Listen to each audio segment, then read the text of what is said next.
All right, Jackson, let's get into that mailbag. What do you got for us? Let's do this one. Who in the West do you think has the best matchup or has the best chance to beat OKC?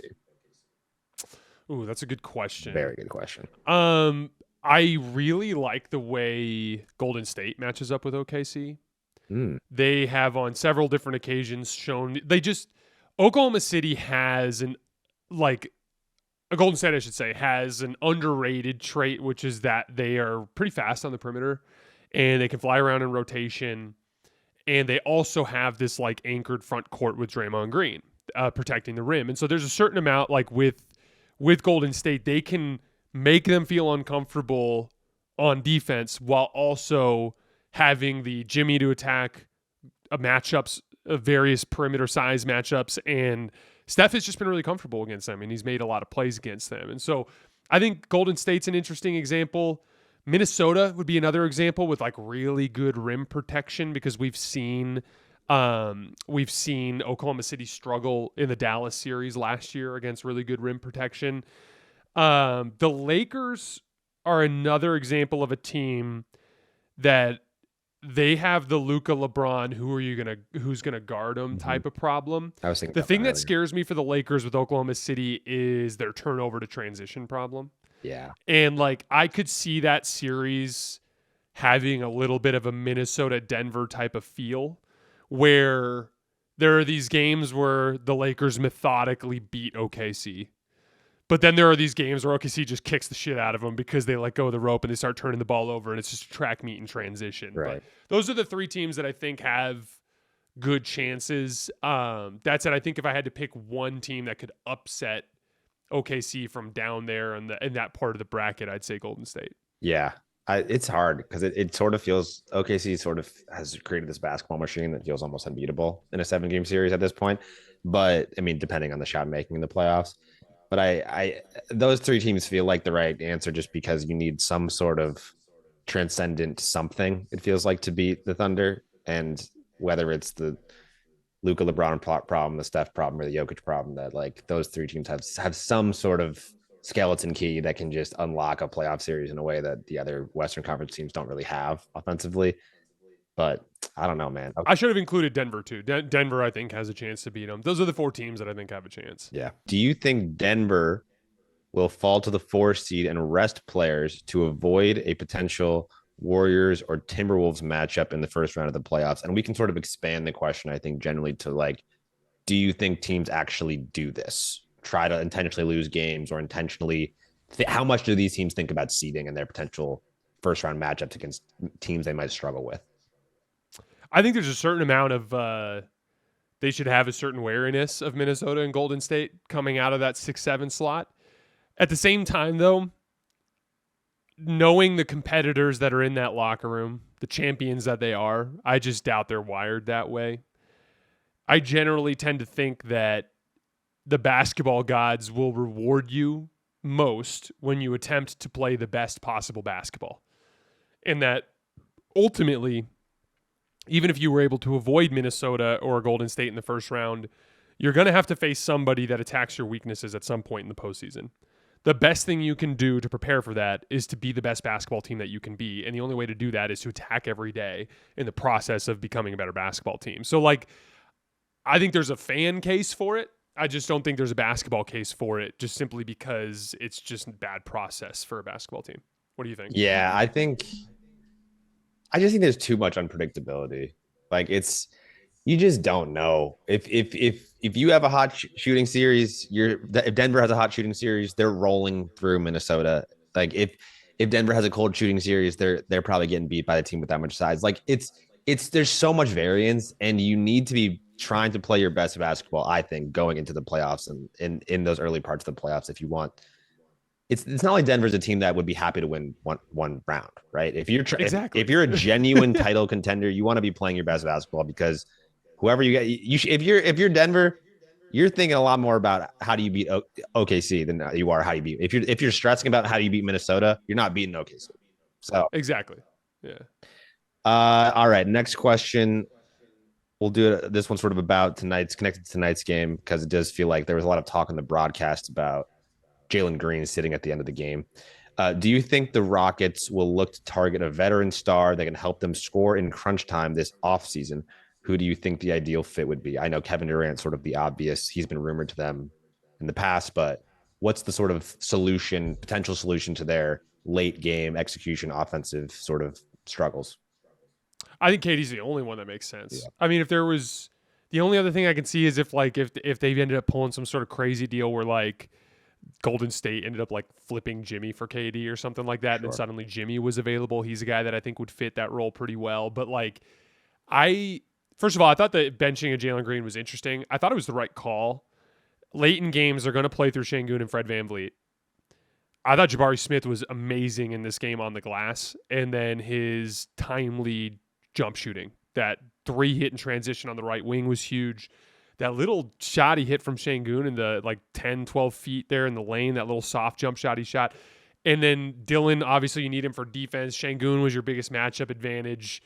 And then Amen Thompson was crushing everybody. So like who are you taking out for Jalen Green when you're going to be running the offense through Fred VanVleet anyway? So I thought that was the right call.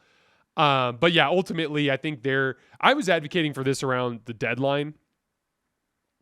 This was before you started working with us, Jackson, but I was like nonstop. I was like, should the Rockets be trading for some of these guys? Like, do you remember that stretch in the early part of or middle part of the season where they just beat great teams every single night for like a month? On some nights, they look unstoppable because of all their athletes.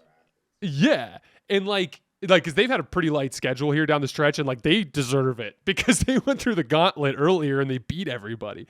But during that stretch, I kept thinking, I'm like, with this defense, with all this depth of athleticism, if you give these guys a surgical half-court scorer, they can beat anybody. Yeah. And so, obviously, they're not going to do it this year, and we'll see ultimately. I mean, their offense looked so brutally bad at times tonight, and it always tends to do that in just about every single game.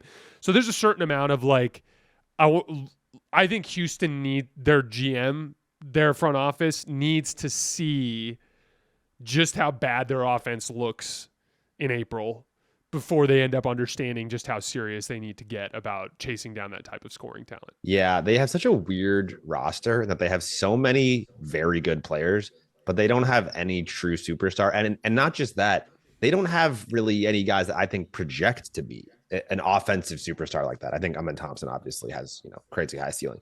But even I don't know what he's going to be. Right. But even Jalen Green and Şengün, who are awesome at times. Like, I don't think either of those guys, because of Şengün sort of passing and size struggles, and that, per your point about the Jokic comparison, and Jalen Green's sort of consistency and efficiency struggles, I don't know if either of those guys project to be legitimate playoff go-to scorers in the half court. And if they don't have even one of those guys, it's like, what is their roster? I don't know. It's strange. I mean, someone in the chat said this isn't exactly the type of guy I think we're talking about, but that if the Sixers blow it up, maybe they should make a run at Maxey. And like that's sort of he'd be fantastic. He'd be awesome with them, even if he's not like a big wing sort of scorer type that is sort of the prototype a lot of times. But like it does feel like they have an OKC like build, but that's without Shea. They need to cash in some of their chips to try to go after someone who can actually lift them over the top in the half court offensively.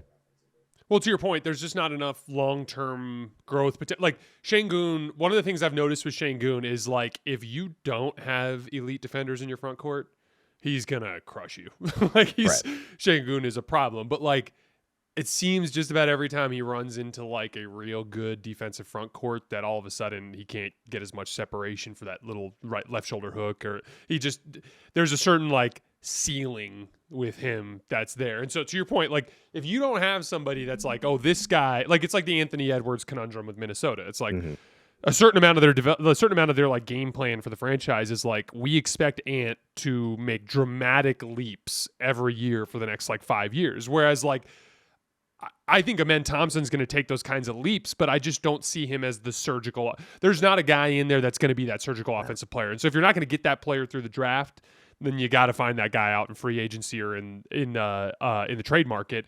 And so ultimately, I think it's just a matter of when they pull the trigger. Yeah, I agree. Let's do this one. When it comes to defense, what do you believe is the most important factor? Rim protection or being able to contain the ball? Ooh. I'm going to say the ability to contain the ball, because ultimately We talked about it earlier with the way that Boston can like get you out of your kind of base defensive scheme and force you to play an uncomfortable style. You're inevitably going to run into somebody that can pull your rim protector away from the rim. Yeah. And if you can't guard on the perimeter, you have no chance. I think the best example of this in NBA history is the 2021 Jazz. Like, right. I was going to say all season long, they were able to maintain a certain baseline with their defense because of Rudy Gobert. And in the large sample, it was really effective until the Clippers were like, let's see how you guys guard in space. Yeah. And they beat them without Kawhi. Like that was like a pretty dramatic type of upset. So I think like overall athletic perimeter speed is more valuable than rim protection. Like Boston, I think, is a great example. Like I think Boston's defensive look with Horford at center with their four other great perimeter players, that's the look where it's like we're switching everything and it's like take your pick. Who do you want to try to score on? You don't really have a good option here. I think that has more resilience in the playoffs than just pure rim protection. Yeah, I mean, I think if you said rim protection with that player also being able to be switchable, then it's like that's kind of how you unlock it. Like it's the Draymond Green versus Rudy Gobert problem. Like one of those guys is the best rim protector in the league, and one of them can guard 5 positions, and the guy who can guard 5 positions is just more valuable. Very well put. He's just straight up. Couldn't agree more. Yeah, very well put. Like you ultimately, like you should, like your dream should be to have multiple defensive looks, and the only way that's going to be possible is if you have a good rim protector that can also switch. Yeah, 100%, 100%. Speaking of the Celtics, this is an interesting one just to humor me as a Celtics fan. And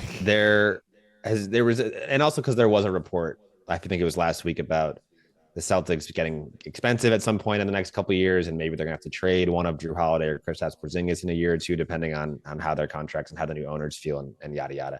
And then there's also people also doing these Cooper Flagg to the Celtics after his rookie deal rumors. So the Celtics are going to be really expensive moving forward. What lottery team, if any, would accept a Drew Holiday, Jaylen Brown, and a couple first-round picks for the number 1 overall pick to get Cooper Flagg to the Celtics? Okay, so read me the package one more time. Drew Holiday, Jaylen Brown, and whatever amount of first-round picks feels appropriate. Holiday, Brown, and a bunch of first-round picks. Would Washington be stupid enough to do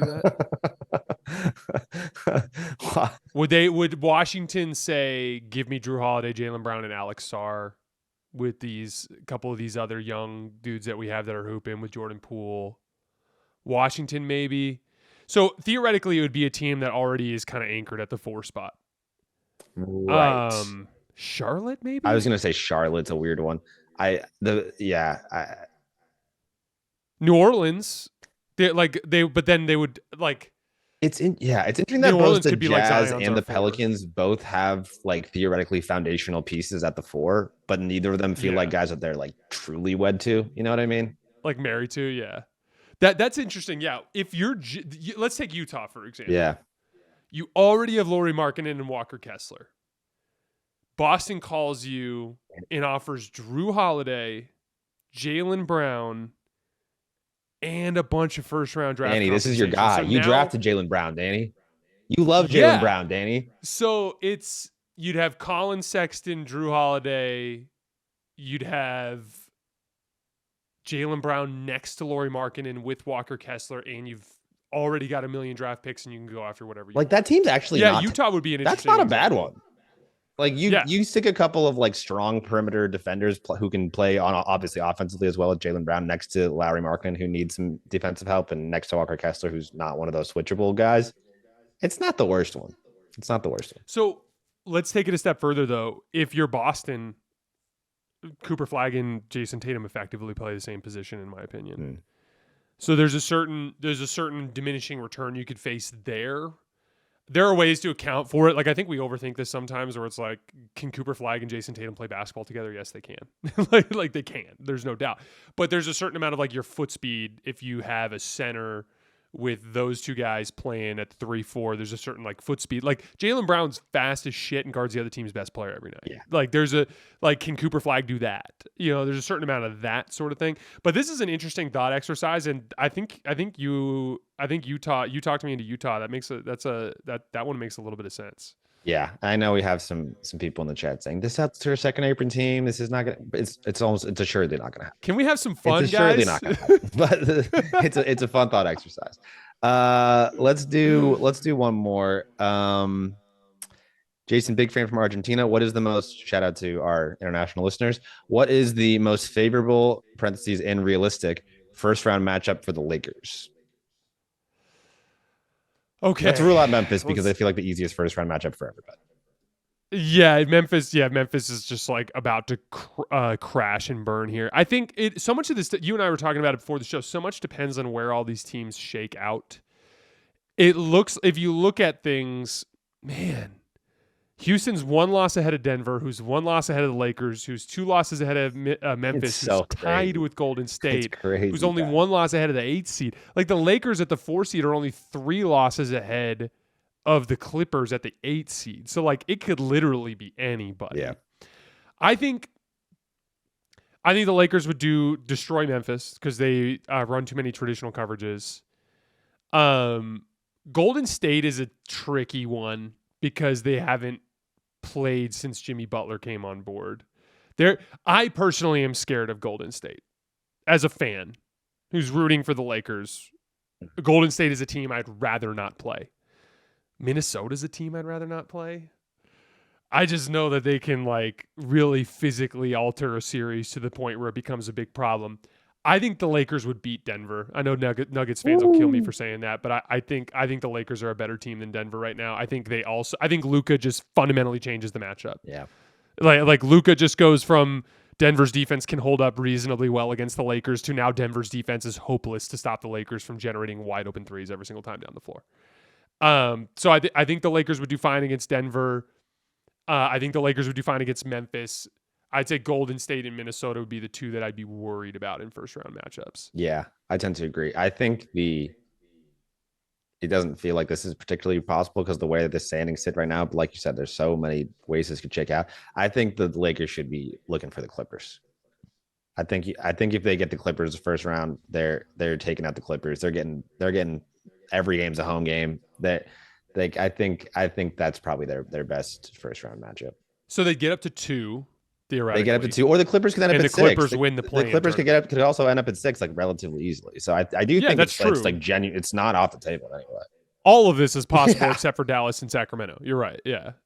And even then, Dallas and Sacramento is possible if the Lakers get up to 2 seed. Right. Like hell, Phoenix is still possible. God, it is going to be a crazy last couple of weeks in the Western Conference. Yeah, it is.